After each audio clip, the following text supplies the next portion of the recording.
Njyewe Muhire Pierre maze kumva icyo amategeko Njyewe Muhire Pierre maze kumva icyo amategeko ategeka abashakanye, nemeye nta gahato ko abashyingiranwe, nemeye nta gahato ko wowe Mukamana Marie Jose umbera umugore, tukazabana nk'uko twabyumvikanye,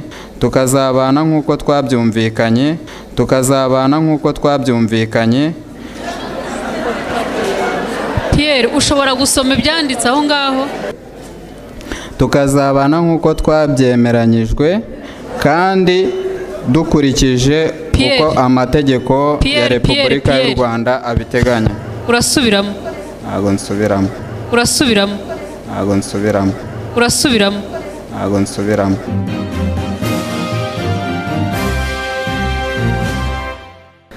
I, Dennis Drobinin, having heard what the law requires, the spouses agree without any coercion that you, Denise Wera Kamikaze, be my wife, and we live together as per our agreement and in accordance with the law of the Republic of Rwanda.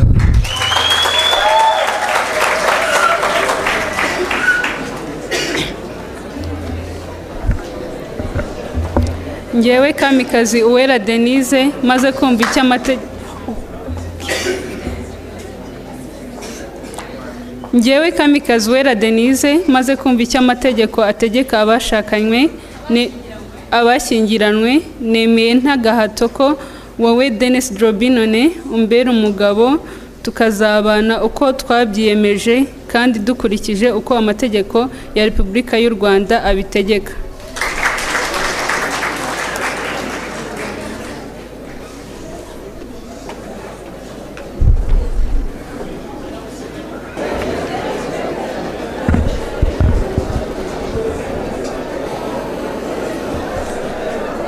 Yewe Abdulkarim Muteye maze kumva icyo amategeko ategeka abashyingiranwe, nemeye nta gahato ko wowe Mukandekezi Rehema umbera umugore, tukazabana uko twabyiyemeje kandi dukurikije uko amategeko ya Repubulika y'u Rwanda abiteganya.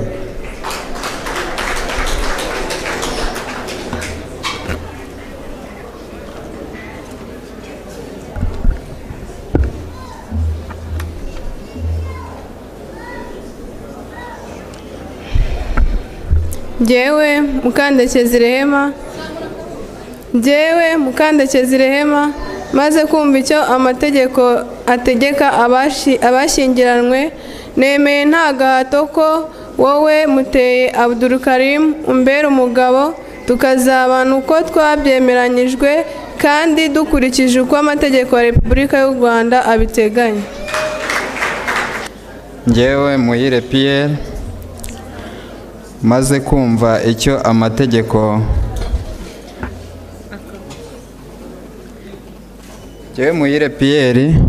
maze kumva icyo amategeko ategeka abashakanye, nemeye nta gahato ko abashyingiranwe, nemeye nta gahato ko wowe Mukamana Marie Jose umbera umugore, tukazabana nk'uko twabyumvikanye.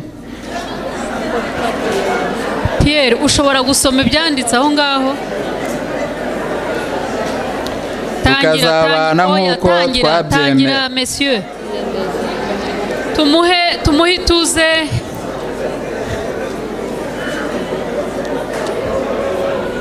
Njyewe Muhire Pierre maze kumva icyo amategeko ategeka abashyingiranwe, nemeye nta gahato ko wowe Mukamana Marie Jose umbera umugore, tukazabana nk'uko twabyemeranyijwe kandi dukurikije uko amategeko ya Repubulika y'u Rwanda abiteganya. Urasubiramo? Ntabwo nsubiramo. Soma ibyanditse aho neza kuko birahari. Ni indahiro.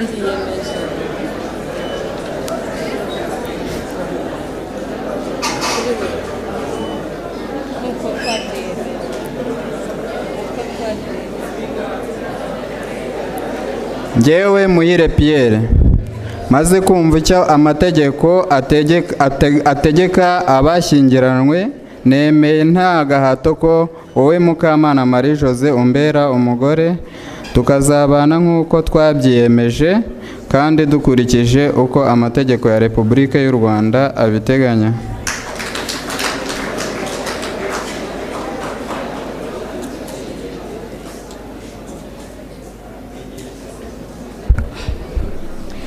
Njyewe Mukamana Marie Jose maze kumva icyo amategeko ategeka abashyingiranywe, nemeye nta gahato ko wowe Muhire Pierre umbera umugabo, tukazabana uko twabyiyemeje nk'uko amategeko ya Repubulika y'u Rwanda abitegeka. Urasubiramo.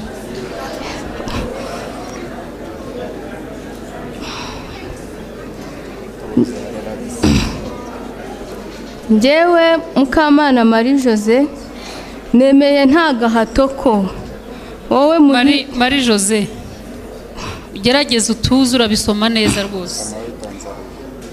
Njyewe Mukamana Marie Jose maze kumva icyo amategeko ategeka abashyingiranywe, nemeye nta gahato ko wowe Muhire Pierre umbera umugabo, tukazabana nk'uko twabyiyemeje kandi dukurikije uko amategeko ya Repubulika y'u Rwanda abiteganya. Mu myirondoro n'ibindi. Ari ubuhinzi ni umwuga mwiza utunze abawukora, ari no gukorera urugo rwawe nabyo ni byiza kuko byose bifite agaciro ko guteza imbere urugo. Iyo umwe rero mu bashyingiranywe ateshutse ku nshingano ze, nagira ngo abari inyuma bamfashe rwose ndamara minota mike cyane sindi bubatindire. Navugaga yuko iyo tubaye inshingano, iyo umwe atubaye inshingano ze, uwo bashyingiranywe ashobora kumuregera urukiko kugira ngo rufate ibyemezo by'agateganyo biza kurengera abana bikarengera n'urugo.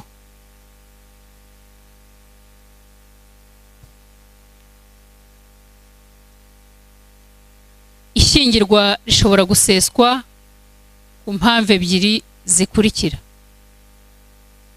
Iya mbere ni urupfu rw'umwe mu bashyingiranywe. Iya kabiri ni ugutana burundu kw'abashyingiranywe. Iyo umwe mu bashyingiranywe apfuye, ishyingirwa riraseswa. N'uburyo bahisemo bucunga umutungo wabo nabwo bugaseswa. Icyo gihe usigaye afite uburenganzira n'inshingano byombi. Uburenganzira abufite kuko ashobora kongera gushyingirwa. Umugabo ashobora guhita ashyingirwa, nabonye bo batagira byinshi bibagoye cyangwa se bibazitira, ariko itegeko riteganya yuko umugore ategereza iminsi 300 ibarwa uhereye igihe umugabo yapfiriye, ukabona kugira uburenganzira bwo kongera gushyingirwa.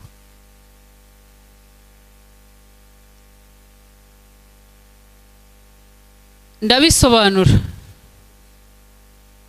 Iyo ubaza iminsi 300, iyo minsi ihwana n'amezi 9. Amezi 9 ashobora kuba yarasize utwite.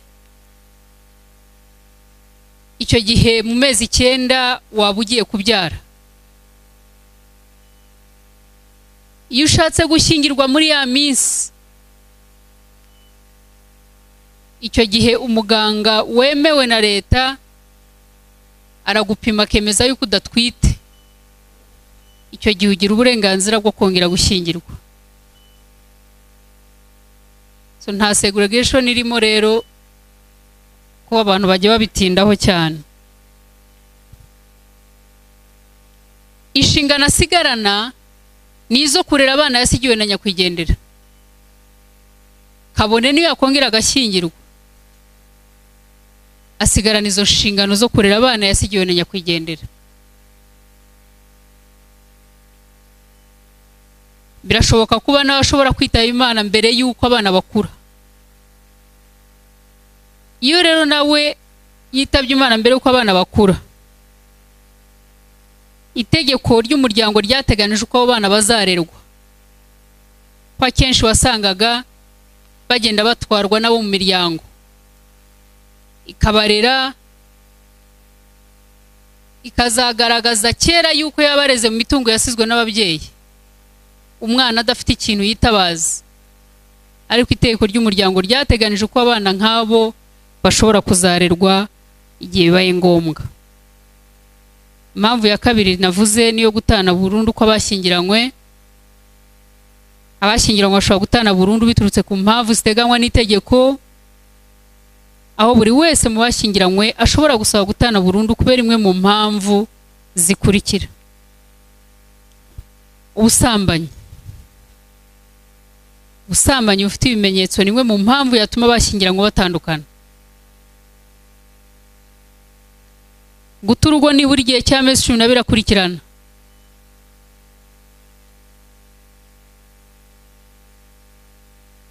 ahangaha hariho abajya bakora amakosa akagira icyo apfa na mugenzi we, yarangiza agafata akabaga cyangwa baragiye, ntawabwiye, aragiye gusa. Bundi iyo abantu bashyingiranywe nta burenganzira ufite bwo kuva muri urwo rugo uretse mubyumvikanyeho n'uwo mubana. Guhaguruka rero ukagenda, ashobora guhindukira akajya kuvuga yuko wataye urugo, akajya kukurega.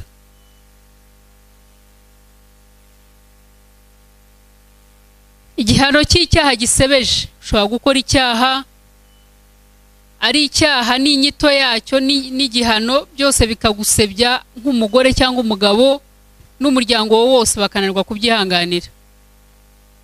Icyo gihe umwe muri bo ashobora gusaba ubutane, ni uburenganzira bwe niba byamunaniye kubyihanganira. Kwanga gutanga ibitunga urugo, aya ni amakosa akorwa cyane rwose kandi birahari hanze aha byinshi. Umuntu akirengagiza nkana yuko afite inshingano, agasa nk'uwapfuye cyangwa nk'udahari kandi ahari. Inshingano zose zikajya ku mutwe wa mugenzi we wenyine. Urugo rugizwe n'abantu babiri bakorera hamwe kugira ngo bateze urugo rwabo imbere, ntabwo rugizwe n'umuntu umwe uzavunikana inshingano zose kandi mugenzi we ntawe yagiye.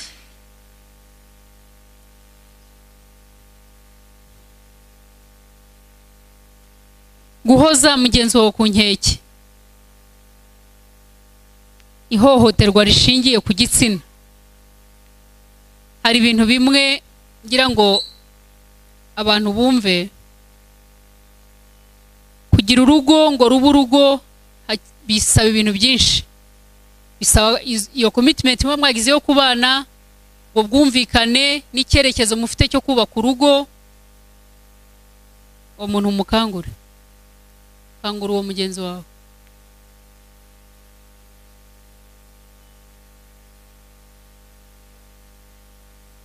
Rega nibo mbwira, baherutse kumbwira ngo ibyo muvuga hariya ngo ntabyo baba bumva.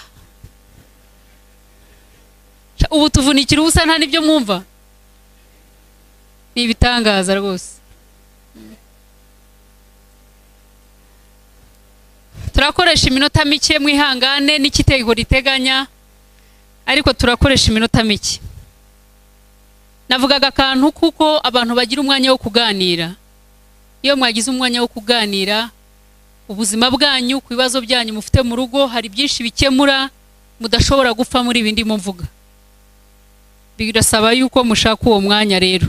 Kumara nibura imyaka 2 mutabana ku bushake bwanyu, nabyo byaba kimwe mu mpamvu yatuma mutandukana. Ndetse no kubana no kutabana birenze amezi 12 akurikirana uhereye igihe mwashyingiriwe, nta mpamvu zitishingiro zihari. Iyo tubashyingiye hano, mu by'ukuri muba mwahindutse umugabo n'umugore imbere y'amategeko. Bitewe n'imyemerere yanyu, bamwe bagategereza kiliziya n'itorero no kwa haji.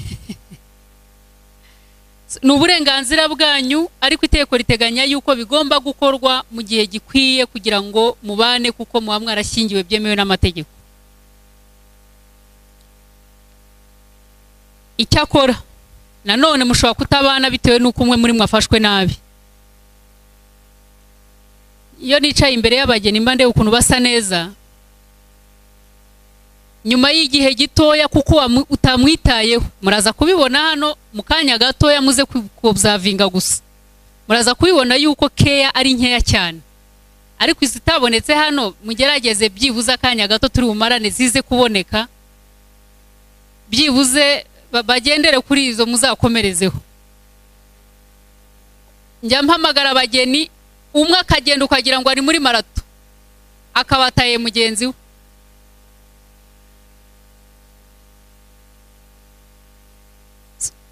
Iyo ureba rero ukuntu basa n'icyo navugaga, kwa kwitabwaho kukabura, ushobora kumureba ukagira ngo si wa undi wabonye cyagiye ku murenge wa Kimironko bashyingiwe.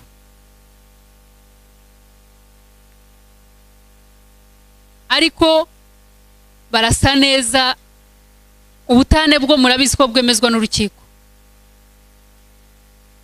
Ariko nimuganira, hari byinshi mutazahura nabyo muri binavuze, muzabikemura ubwanyu mutarinze no gutegereza undi muntu waza kubafasha, kuko ubundi nimwe mufite igisubizo cy'ibibazo byose mu rugo rwanyu.